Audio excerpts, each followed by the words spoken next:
Julie Eakes, and welcome to my class on polymer clay adventures. We're going to be making this bangle bracelet. Now, I'm kind of known for my complex caning and faces, but I can also go simple. And that's exactly what this bracelet's made with, simple canes that are made to look complex. We're going to be making several canes during this class. Some of them are just simple bullseye canes. And some are a cane I call the brainless cane. And no, this has nothing to do with the brain capacity of your teacher. In this class, I hope to teach you that it's important to fix things as they happen. There are no magic elves that come along and fix your canes while you sleep. Just like there's no magic elves that come and clean your studio while you're gone. If you move this camera 1 foot in either direction, you'd know exactly what I was talking about. But this cane I think can be done from beginners on up to advanced students, because I hope there's something that can be learned from everyone. And I hope you have fun doing this class. Be sure to let me know if you have any questions, and I'll get back to you as soon as I can. Thanks for stopping by.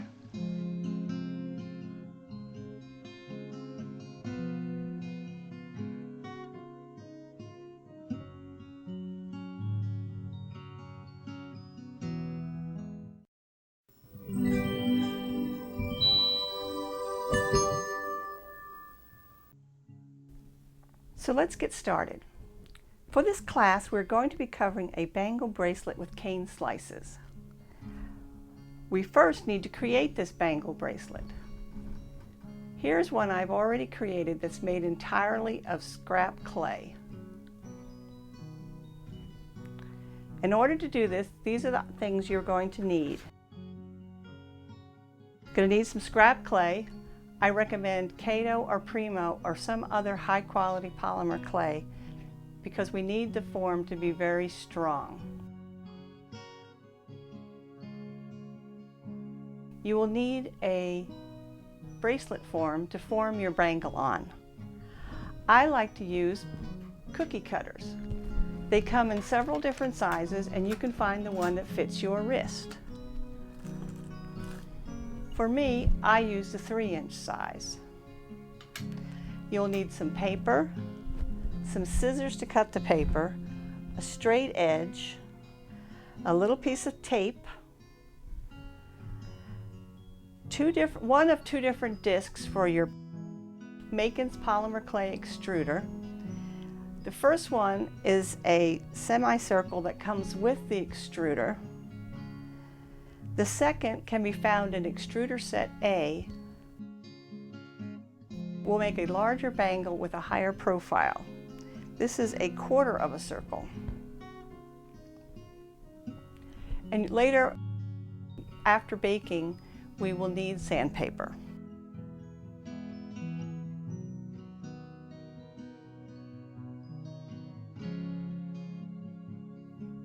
So the first thing we need to do is to cover our baking form with paper so that our clay doesn't stick to it. I've cut a strip of just regular printer paper to fit over the form, and then I'll seal it with a piece of tape.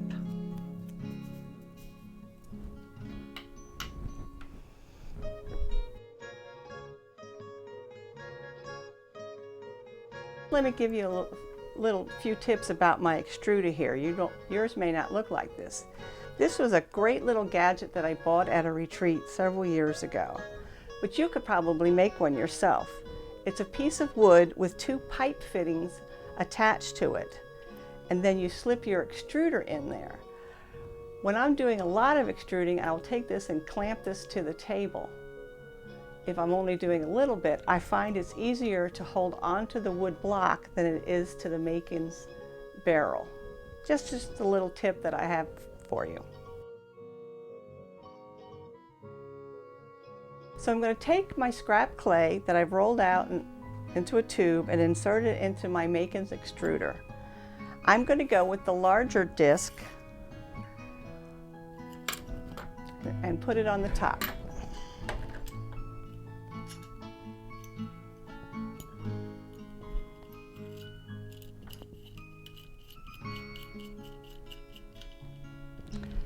and extrude out some clay.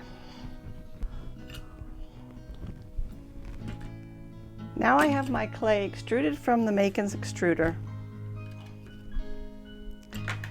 I can get a rough guess of estimate of how much I need to go around this thing, because we're going to need 2 halves to make this bangle.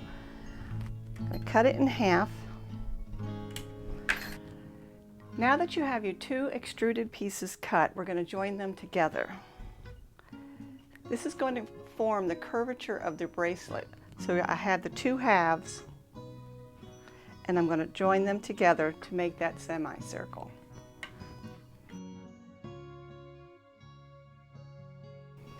So just place them on your surface and push them together.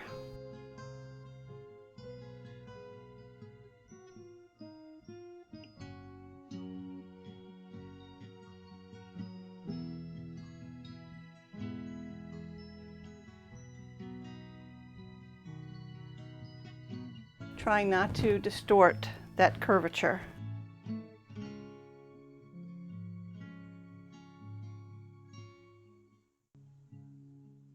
Now I'm going to add another layer of scrap clay on top to help smooth it out and to make the bangle just a little bit bigger. So I have a piece of scrap clay that's rolled out on a medium thickness. Take my straight edge and get a good clean edge.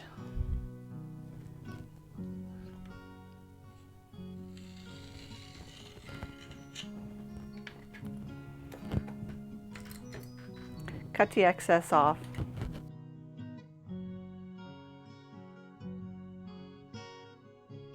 Now I'm going to place this up against my curved bangle strips.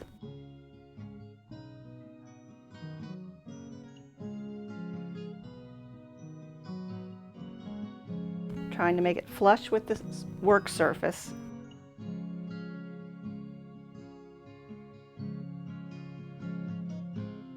Then roll it over to the other side. Again, try not to use too much pressure that you make any divots in your curvature. And I want this to be flat against the work surface.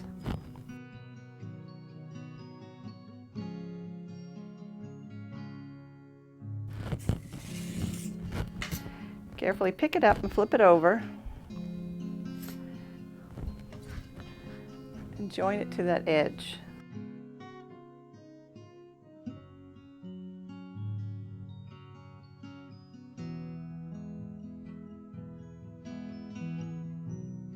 Now you're going to cut the excess off on the other side.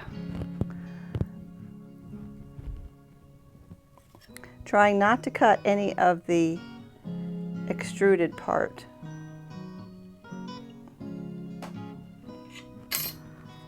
But I want this to be flat across here.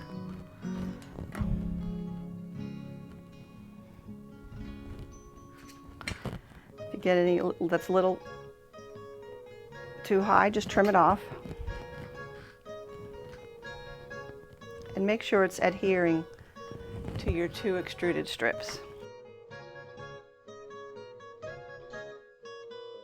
Now you have a nice curved surface that's smooth and ready for placing your canes on later.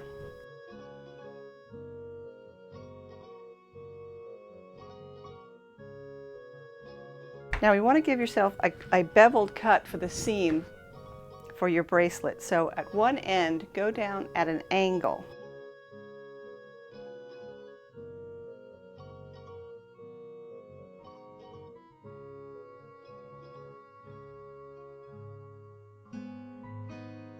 Pick up your bracelet form that has the paper around it and place this on. You want to avoid the seam where you had your paper and your tape, and you want to avoid the seam of the cookie cutter. You don't want to add any more bulk where there might be a little bulk to begin with. Now place it on there, and what I like to do is butt it up against this little ridge that's on the cookie cutter. That helps give you that straight surface.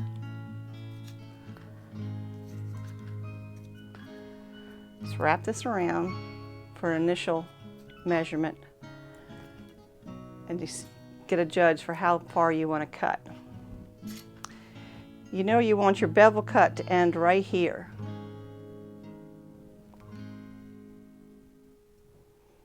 And end up here.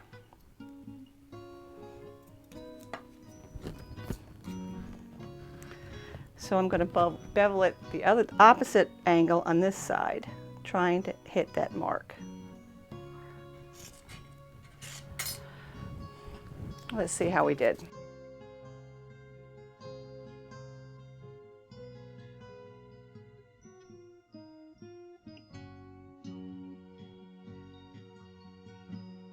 Not too bad. Now you want to smooth that seam, trying not to push down too far because that'll make your bangle uneven.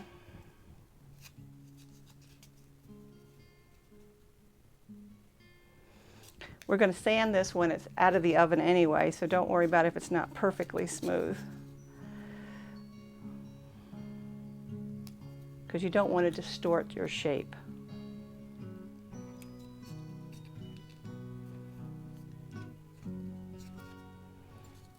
Push it down so it's flush with that little ridge that's on your cookie cutter so that you know it's flat.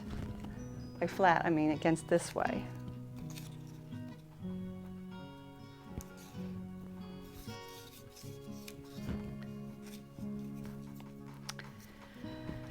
Now I'm using Kato clay, so I know I'm going to bake it at 300 degrees for 30 to 40 minutes. It's fairly thick, so you want to make sure it's really cured well so it's sturdy enough for wearing. So let's pop this in the oven.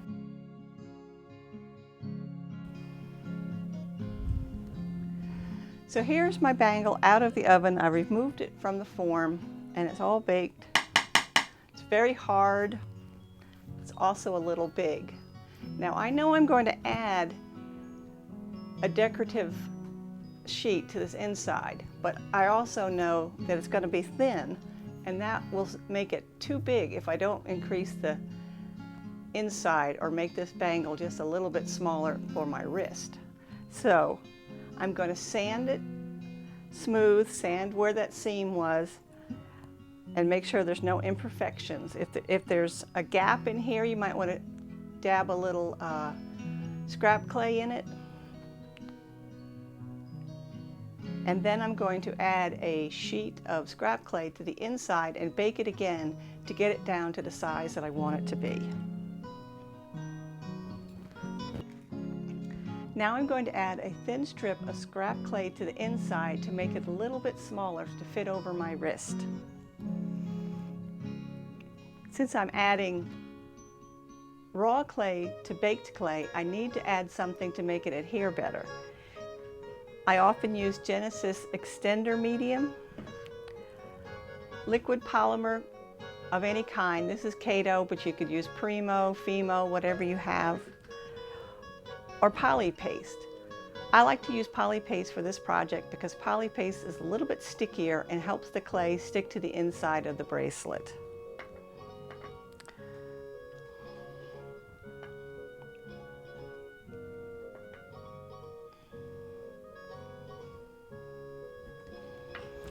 Now to prepare my strip for the inside, I'm going to get a straight edge on one side.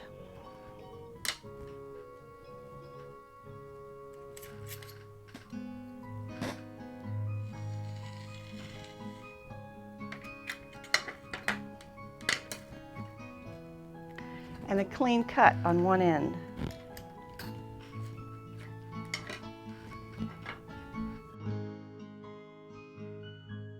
It's nice and flat to the surface. If I leave this down while I apply this inside strip, I'll only have to cut once it's flat against the surface down here.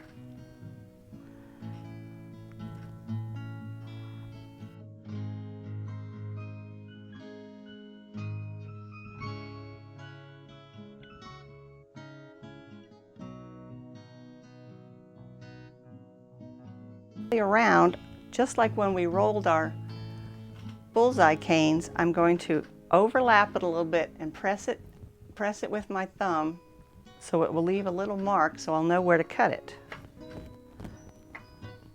and I can see the mark right here.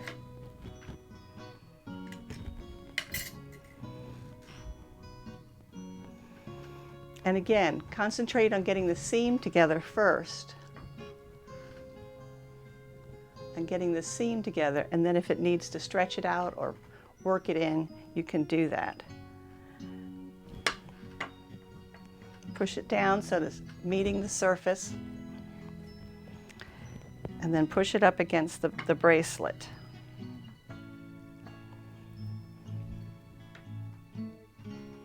You can adjust the other side and pull it up a little bit if you need to, so that you have a nice flat surface here. Even the poly paste is a little slick, so it will move a little bit.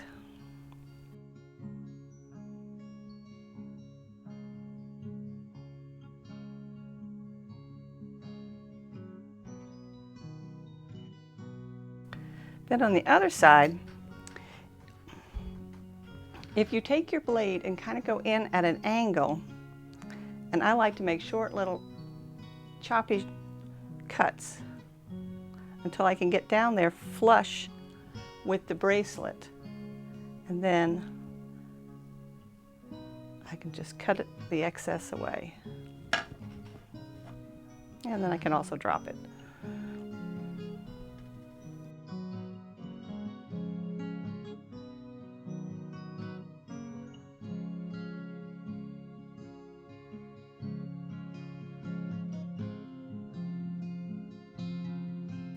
Check to be sure there's no air bubbles.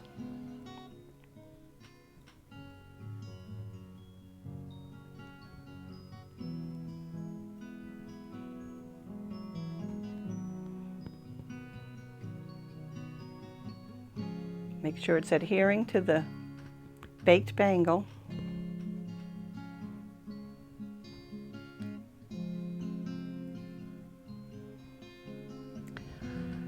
And pop this back in the oven and bake it again.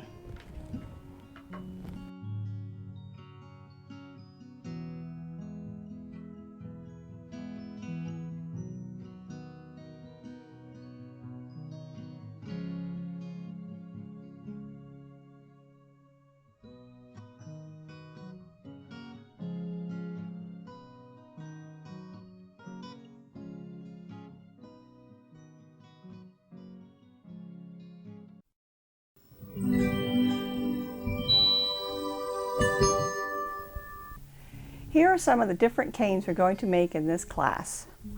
We're going to make what I call the brainless cane. I call it the brainless cane because it's similar to the brain cane, but it has a little bit more design to it. I call it brainless because I don't want you to think about what you're doing and just randomly work with your patterns. And from that brainless cane, we can come with several different size canes. We'll make some bullseye wrapped canes. We'll make a Skinner blend bullseye. We'll run that through the extruder and make this rope cane. We'll also make some striped canes. So come along, let's have some fun.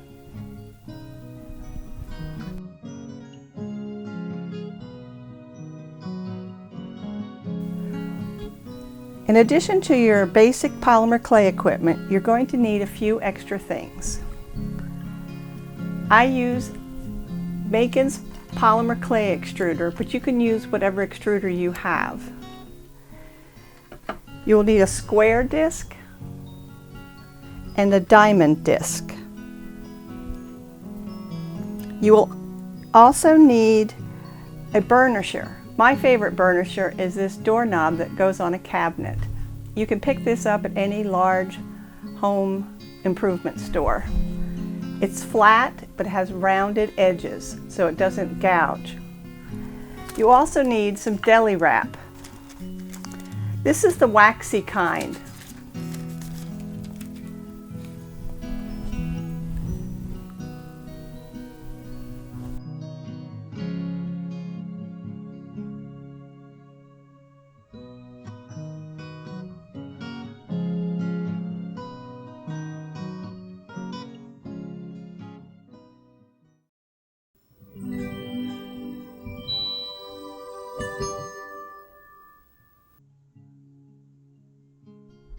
Tonight we're going to make our first brainless cane. And for this particular brainless cane, I'm going to use 3 colors. I have a dark blue, a medium blue, and a white. Now the dark blue and the medium blue are both rolled out on a thick setting of your pasta machine. For a number 1 on an Atlas, it's about a number 5 on a Dream Machine. And I'm going to cut these about 5 inches long.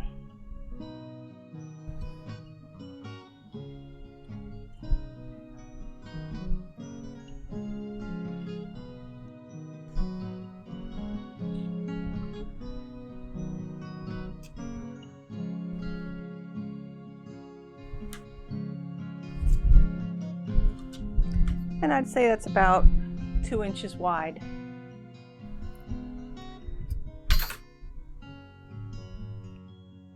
I could have these be different lengths, or I could have them be the same length. It doesn't matter.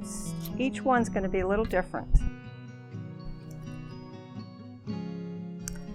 For this one, I'm going to make them about the same. Assuming I have enough white to cover it, that is.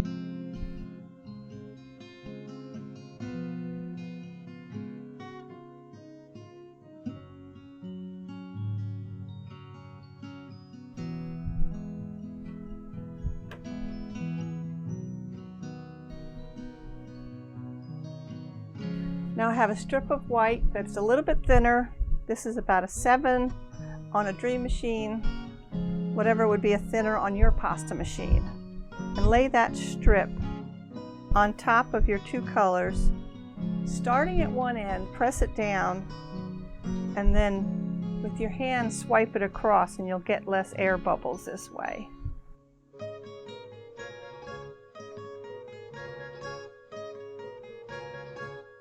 Now I didn't quite have enough white to go the whole way, so I'm just going to cut that end off.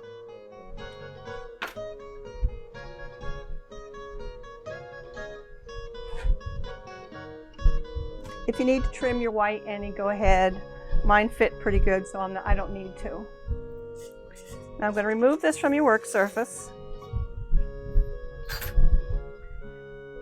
and pick it up. Don't be concerned if it splits here at the seam. You can always fix that later. This is what you should have. It's a little bit thicker on the color and thinner on the white. Now that's just an option that I chose for this particular brainless cane. You can do whatever you want. Now with some of that leftover white, I'm going to roll out a snake.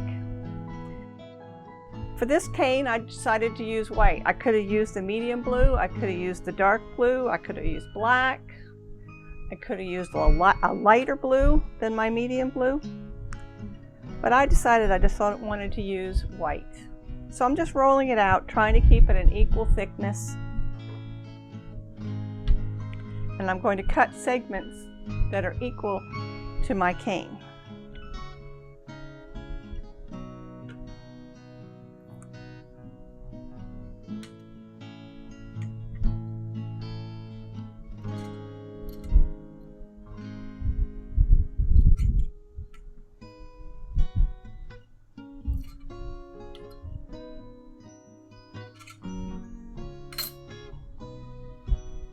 Got a little lumpy here, so I'm rolling it out some.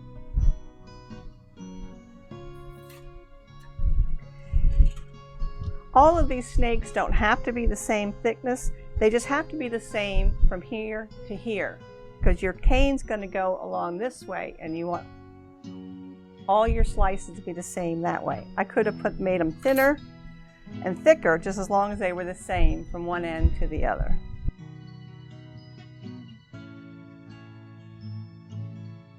Again, it got a little fat here at the end, so I'm rolling it out. Make sure they're even. Got a little goober on here. Just scrape that off, no big deal.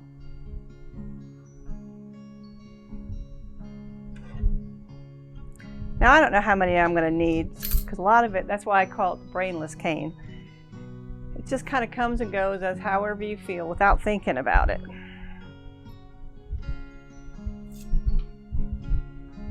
I don't know if you can see, but this last one's just a little bit thinner. Doesn't matter, as long as it's the same from this end to that end. Okay, so I got all my little snake bits here. And then I have to decide which end I want to start with. I gotta have a clean end here, so I think I'll start there. No other reason than that. I'm going to pick up the snake and put it on the end. And I'm going to roll it around that snake. Try not to get any trapped air.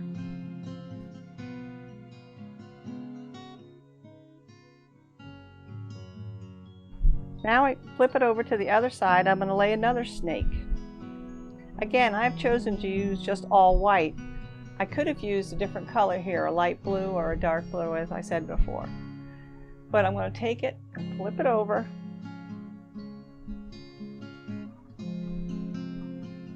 And wrap it around that snake. And I'll do this a couple of times, where I'm just immediately putting another snake on. I want to make sure it stays straight across, not going down like that, up against where you laid your last snake. And roll it over. Now I don't have to use a snake every time. Sometimes I just fold it back on itself. Then sometimes I don't do it immediately. I might wrap the cane a little bit. Instead of folding back immediately, I'm going to wrap it around a little bit. Each decision you make changes your cane just a little bit, so you can get a lot of varieties out of the same cane technique.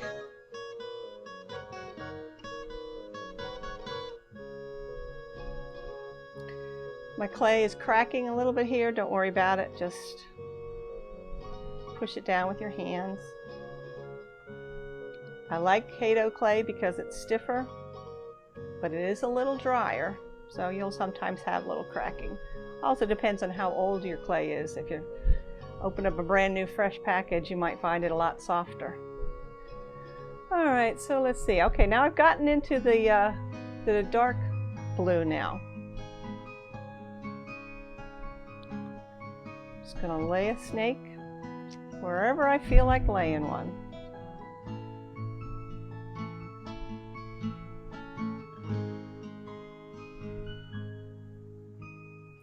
Again, I'm folding it back without putting a snake in.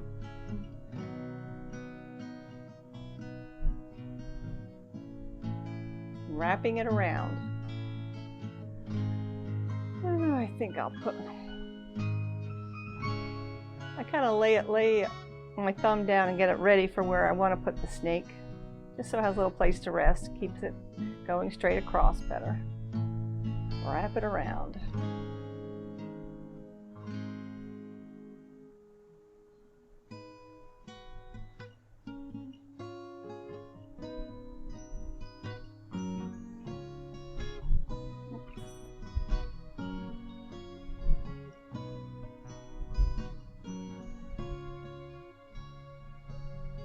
Now when I get close to the end here, I want to give myself a clean cut, so I'm going to trim that off.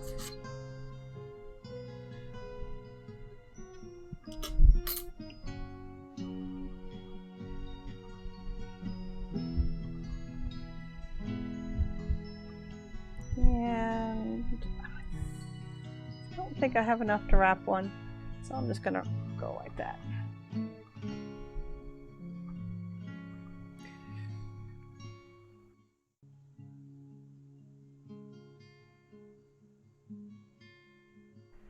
And I'm just straightening my lines across. I want my lines across here to be straight. Just pushing that down a little bit. Now, here's my cane so far. Not much to look at. Now I'm going to roll out some snakes that are in blue or dark blue, just so I break up this white so it's not all white along here. Otherwise you'll end up with a radiating line out of your cane, which may be what you want, but I don't particularly want that. So I'm just going to pick up some leftover glue, whatever I got lying around, and roll out some more snakes.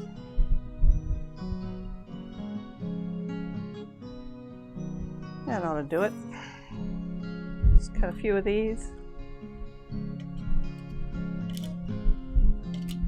In any place where I see it's totally white, along here, or if I have a little gap like I do there, I'm just going to stick one of these snakes.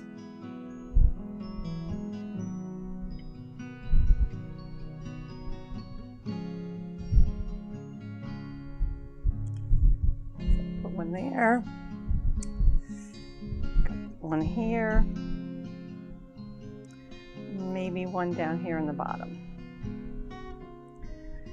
Now, what I want to do is form this cane into a right angle triangle. Now, if you go back to your math class, you know a right angle is like an L. So, kind of take a look at your cane and see if there's any way that screams out triangle. Make me a triangle this way. And I think I'm going to make it go along here, where this is the base and this is the sideline. And it takes a little pressure. Just push against your work surface.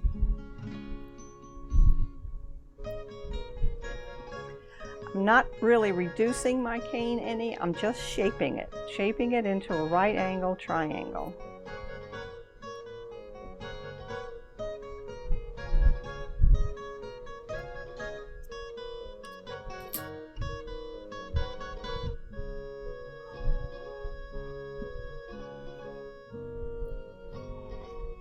I know one of these lines wants to be straight up and down.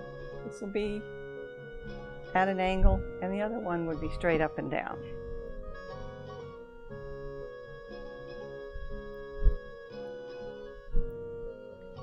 You can see the way it's forming now. Here is my right angle.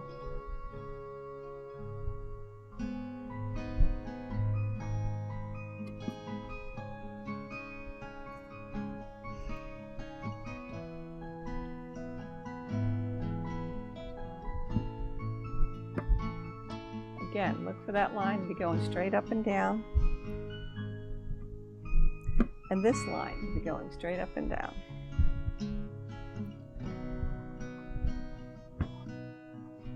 I get it focused in. There it is.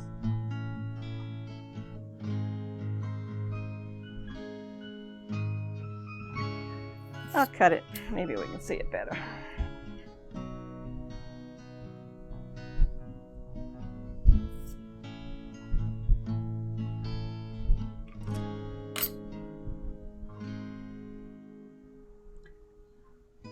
Okay, there is my right angle right here. Now I'm going to take this cane and cut it in half.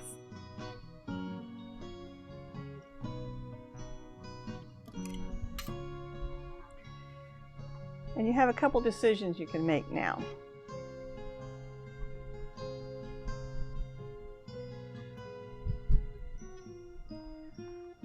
Here's one way. Here's another. Now when I'm building my cane, I know that this point right here is going to be the center of my square. So decide in your head what you want your center to look like, whether you want it to look like this, or do you want it to look like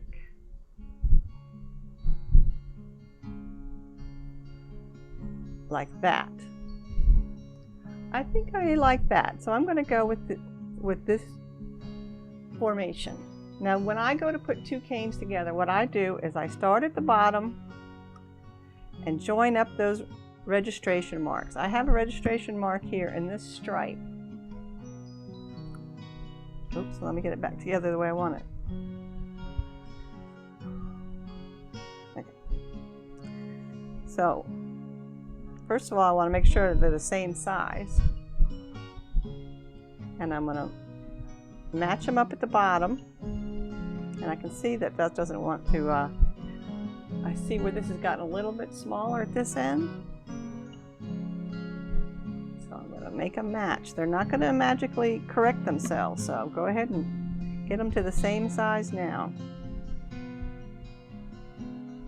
I'm going to match them up at the bottom and then carefully roll it up to the top and join them together. Now again, we need to make this to be a right angle. We want the right angle here. Now chances are they're not going to be perfect. In an ideal world, that would be another nice right angle, but it isn't. It won't stay that way, so don't worry about it. But you want to at least start out as a right angle. So this line needs to be flat, and this line needs to be flat.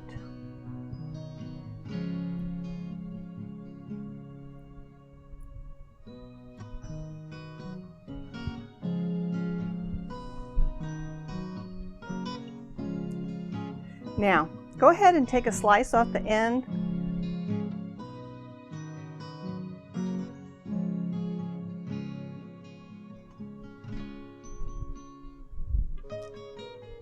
This will help you later when you go to put your cane together, because this is going to be the center of your cane, and you're going to have 4 of these.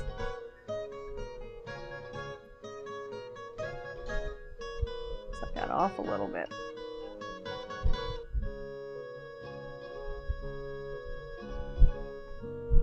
If you're off with your canes, fix it now.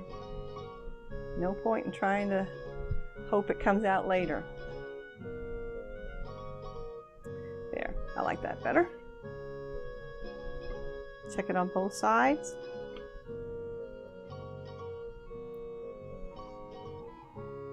Okay.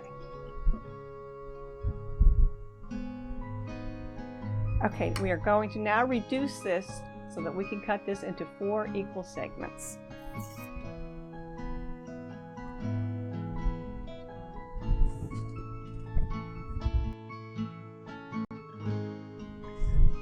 Okay, we're going to now reduce this cane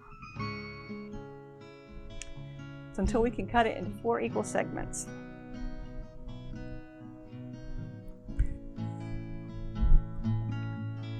And there's lots of tricks for reducing cane.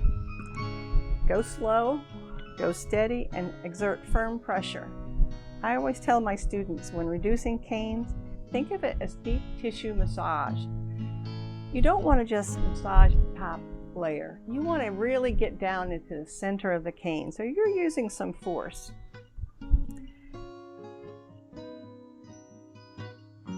I'm using force to get down into the center of that cane.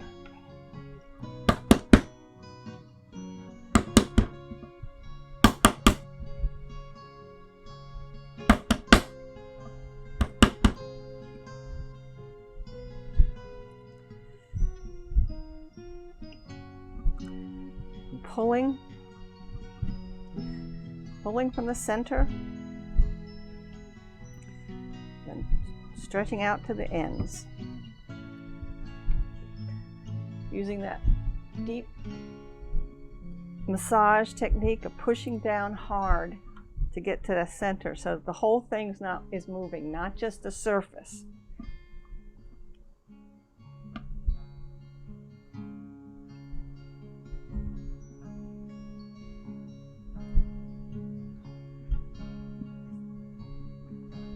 Sometimes I'll hold this end and then stroke and pull with my other hand. Stroking and pulling. This is taking some force. This is not. And flip it over and go the other way. Holding it down. I'm holding it down with this hand and I'm pulling on this hand. Trying to keep that same angle. It's hard to do that, and it will probably change some, but you want to keep it as close as possible. It'll help you when you go to rebuild your cane at the end.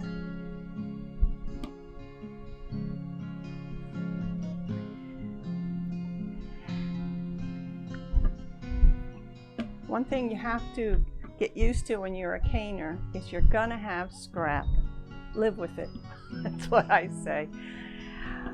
The more you worry about trying to save the ends, I think causes you to use up parts of the cane that you shouldn't, and include parts of the cane into other canes you shouldn't, and you end up having more waste, if that makes sense.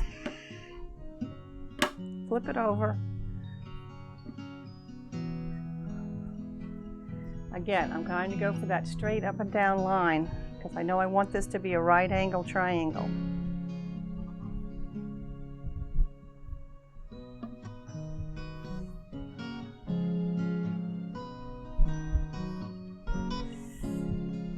Get right above it where you're looking straight down, and you can see if you have any thicker parts.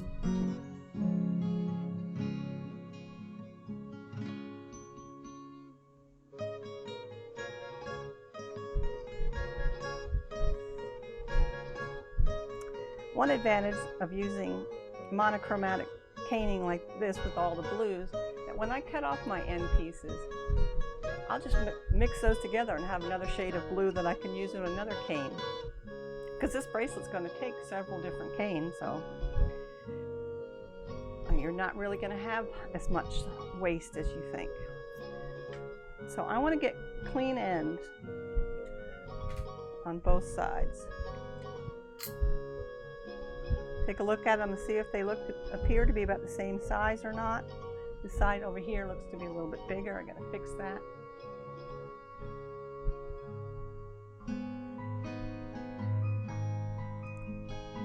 But the design looks good, and that's the important thing.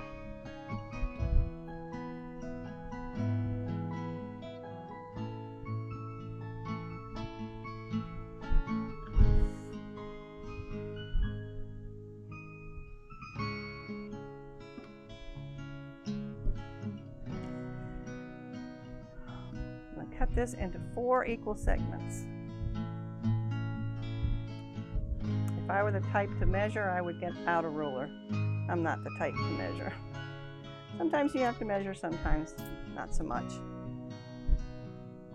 But the trick is, don't force them to be the same size if they're not. Just cut off the excess. All right, so here's your cane so far. And again, this is going to be the center of your cane. So take your other pieces 2 at a time and match them up. Okay, now I'm looking at that. I can see this piece is a little bit bigger than this piece in the design. I'm not talking about the length. I'm talking about the design. So it's not going to correct itself if I don't fix it now. So go ahead and make it smaller.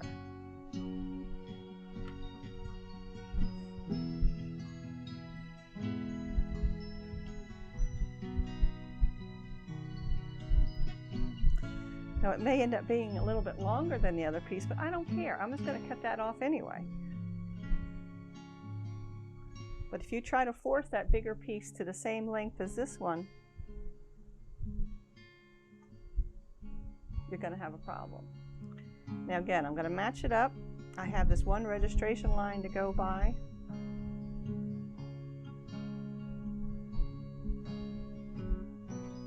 And I roll it up until it meets. Now this line here needs to be flat. So I'm pushing it down against my table.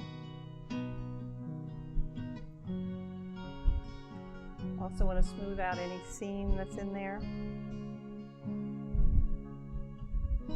Check my design. Pick up my other 2 pieces. They're closer in size, so I don't need to do any adjustment there. Again, rock and roll, that's what I call it. Rock and roll from the bottom to the top, matching up that registration line.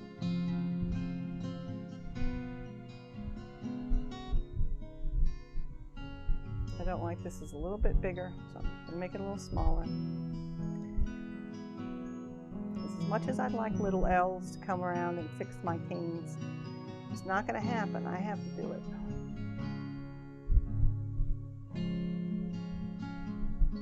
Okay. Check both ends. Flatten it against the table, and now I have my two halves of my cane.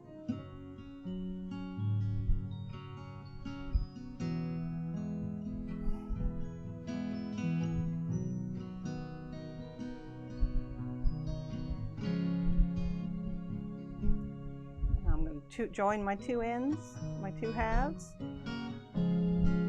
matching up those registration lines, and rocking and rolling. Sometimes the cane's long enough, I actually curve it a little bit so that I can see it as I roll it up. And if it looks like this line doesn't want to meet, sometimes I just pull it out a little bit. Take your time with this because those lines will show.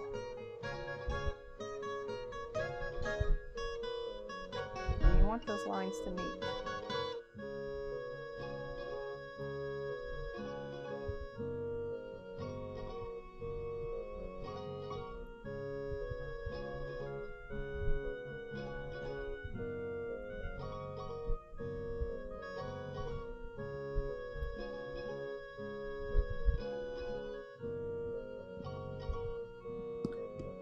There you have your first cane.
For our next cane, we're going to make a Skinner Blend bullseye cane.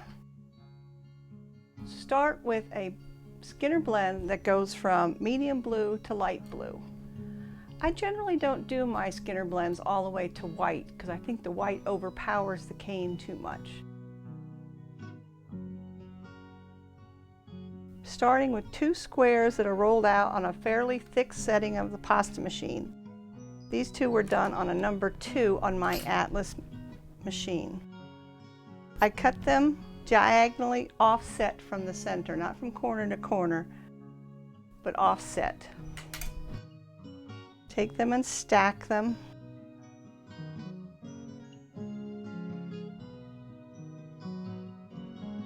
And put them together. By cutting them offset, there will be a little bit of this total light blue will show here, and a total medium blue will show at the other end. Put this in your pasta machine.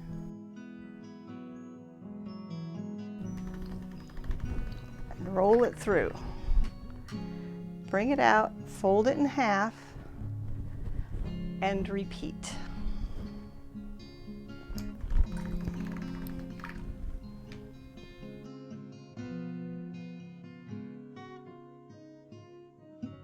If your Skinner Blend starts to go up higher at one end than the other, after you've folded it,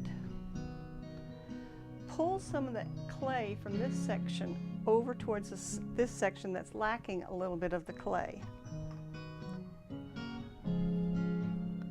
I'm pulling it to this side. I use my finger to keep the blend from spreading across the pasta machine.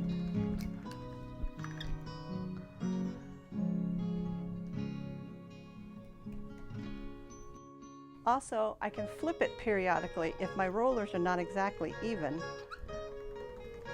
Sometimes that's what can cause your blend to shift. Again, there's less clay over here, so I'm pulling some of the clay towards that side.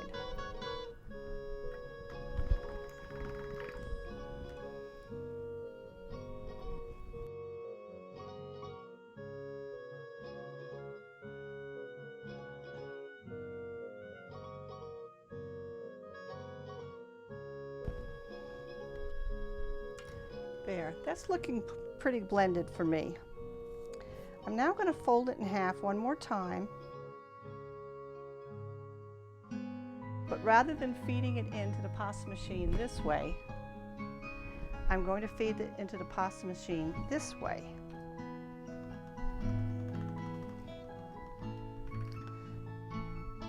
This will stretch out the blend. Turn your pasta machine to one notch thinner and roll it through again.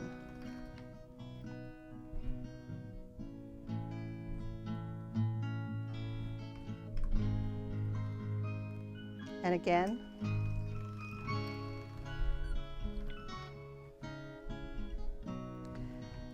And we're down to number 5.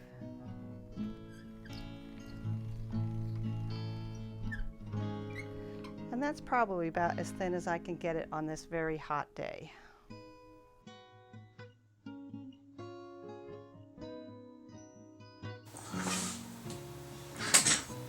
I've removed my pasta machine so I have a little bit more room to work.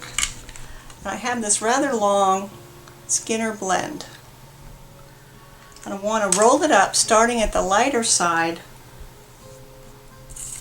And the way I do that is I take this end and cut off a little bit and use this to make a snake.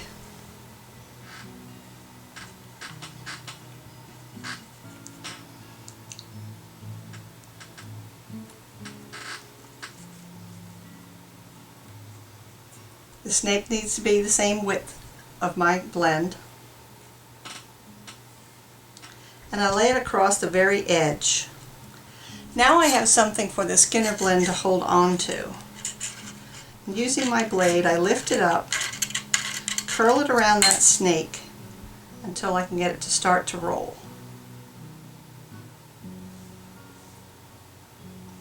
I'm not pushing real hard with my fingers, I'm gently rolling it. If you push down too hard, you're going to have divots in your blend, which will end up trapping air.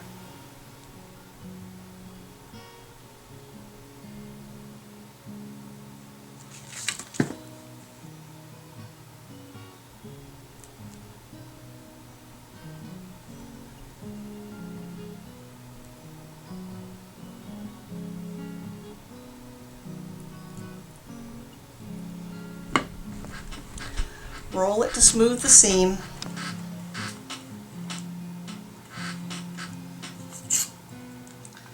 Cut some clean ends. Add this to my scrap pile for another cane. And there we have a Skinner blend plug that goes from light to dark. Now I'm going to wrap this with a sheet of dark blue. This is a medium thickness that I've rolled out previously.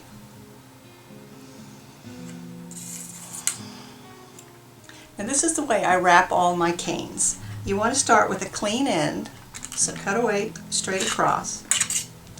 And you want to cut it to the size of your cane.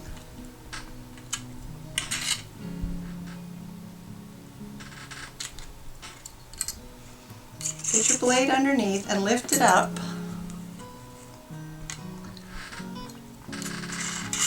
Push it up against the cane. Now gently roll it, and roll it past where the seam will meet. Roll it, rock it just a little bit, and then roll it back.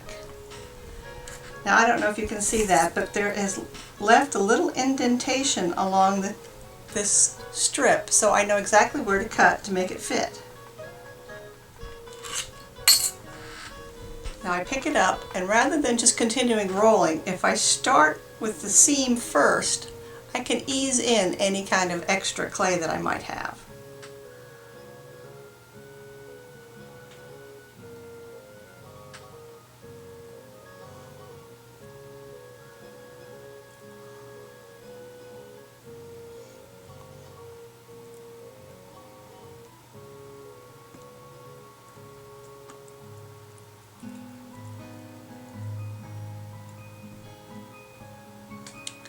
And there we have a wrapped Skinner blend plug, which we'll use later in the extruder.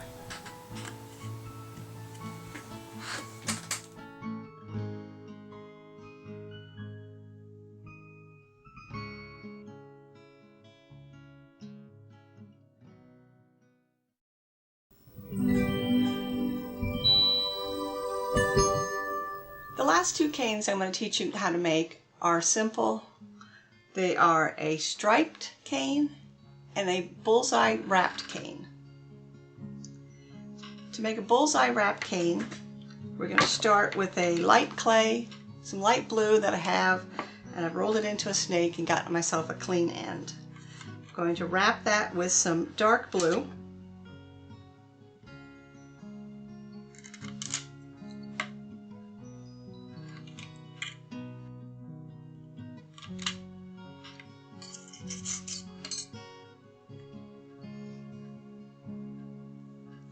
Again, roll it past, rock it a little bit, and then look for that line to show where you need to cut. Sharp side down.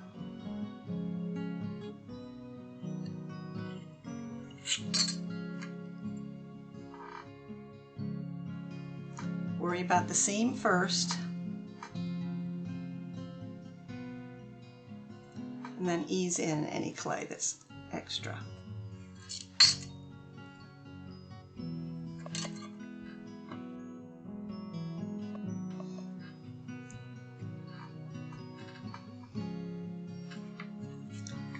We're going to take this now and wrap it with a light clay. Give yourself a clean cut.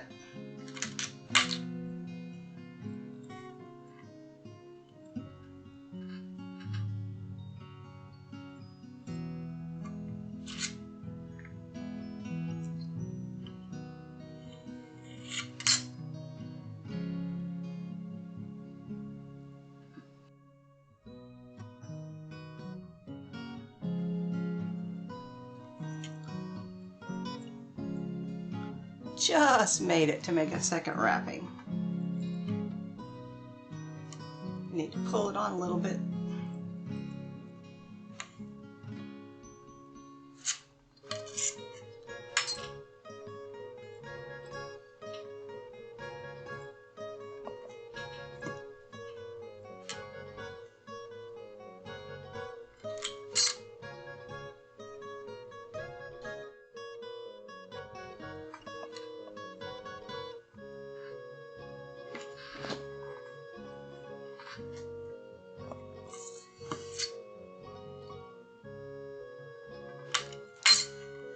And there we have a very simple bullseye cane, which we can use later through the extruder or shape it or do whatever we want with to make another little cane. Now for the inside of my bracelet, I've decided I'm going to make a black and white striped cane. So I have some white that's rolled out on a number 5 of my Dream machine, which is a fairly thick setting on an atlas.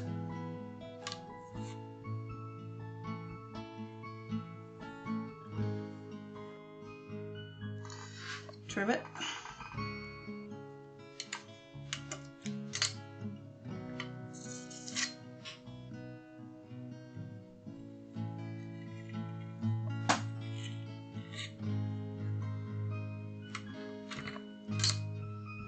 This is going to be an equal striping in that both stripes are going to be the same size. I think I'll make another striped cane to use on the surface of my bangle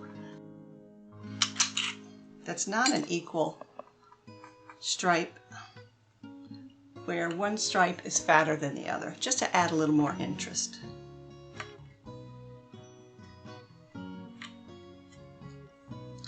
Now this is fairly thick, so I'm going to run this through the pasta machine on a thick setting. Now I'm going to cut it and take a look at it.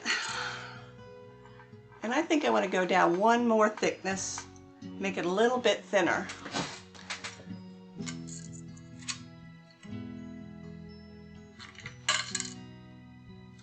That ought to do nicely.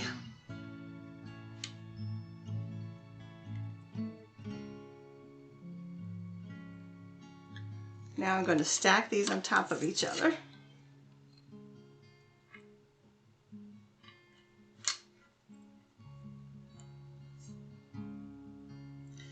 This is fairly thin, so just like before, we're going to place it at one end.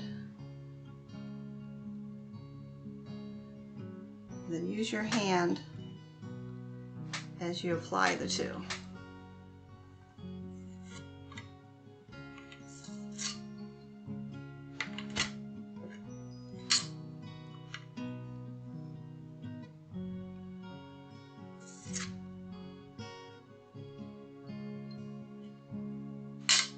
Very sticky today.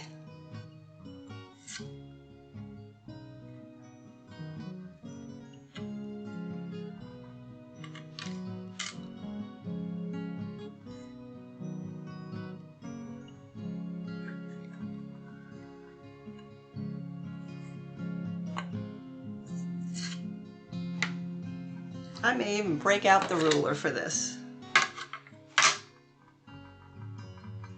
Let's see, it's 5 inches long.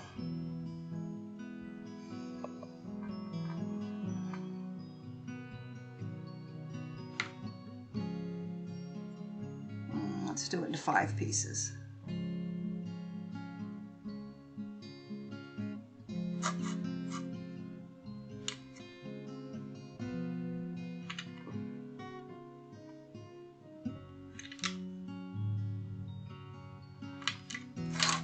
Yeah, even with my ruler, I didn't do it very well. That's okay.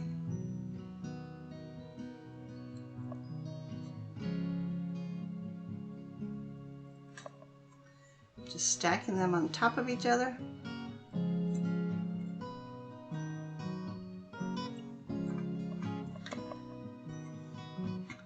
And then I'm going to trim all that excess that I carefully measured. Oh well.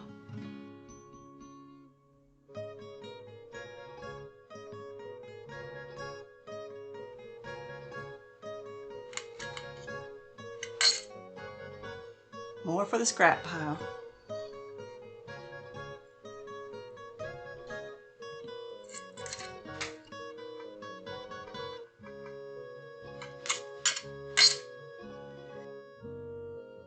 Now I have a lovely stripe to put on the inside of my bracelet.